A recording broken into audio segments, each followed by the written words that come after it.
This is Jake and Ann. They had just turned 13 in 1983 when 535 members of Congress passed Social Security reform legislation. Social Security saved for the next 75 years was the headline. 535 members of Congress said we'll take a little more than needed and we'll use those excess payments to build a cash reserve for the now retiring 74 million baby boomers. Social Security taxes went up 250% in one 10-year period. 12 years later, in 1995, Jake and Ann had finished college and got married. They began their marriage with a household income of $100,000. This graph details how excess Social Security taxes ate away at Jake and Ann's financial independence. At 2020, Social Security had received $620,000 from Jake and Ann. Their total Social Security tax overpayments were $120,000. Over the past 25 years, Jake and Ann had overpaid their Social Security taxes by an average of $4,814 a year, and Jake and Ann are still 11 years away from full retirement if nothing changes. By the way, do you see a trend here? Now consider this. How would Jake and Ann's life been different had Social Security not taken $120,000 more than needed from them? Would Jake and Ann's personal retirement account contributions have been a little bit larger? Would Jake and Ann's children education fund contribution have been a little bit larger? Would the down payment on their new home have been a little bit larger, making their monthly payments a little bit smaller? Would Jake and Ann's kids' future inheritance have been a little bit larger? Would there have been less financial stress on Jake and Ann's family all these years?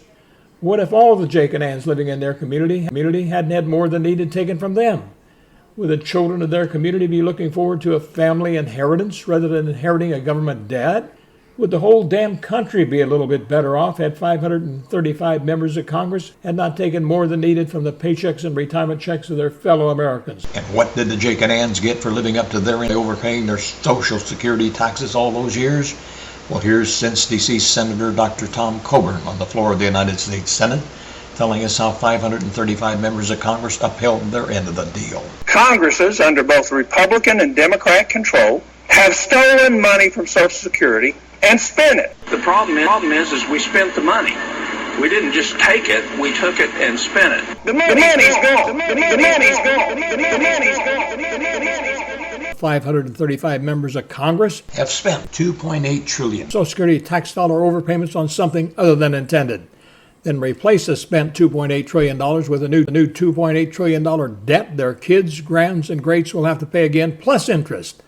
Are you beginning to see why 535 members of Congress can no longer be trusted with our retirement dollars? Are you ready to support a course correction? Well, here it is. It is a comprehensive, community-based, constitutionally grounded plan that begins reinventing Social Security for the next generation.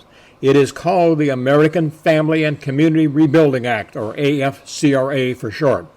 And it begins by taking our Social Security retirement dollars out of the hands of the 535 members of Congress and bringing them back home to Main Street America where we can all keep an eye on them. It's all laid out here at www.realjoepower.com. So review it, then share it, and do what you can to support this movement. We'll soon be launching Real Joe's Eve of Destruction radio show. So stay tuned. God bless you and yours and have an awesome day. Remember, silence is no longer an option. It's time for us all to speak up.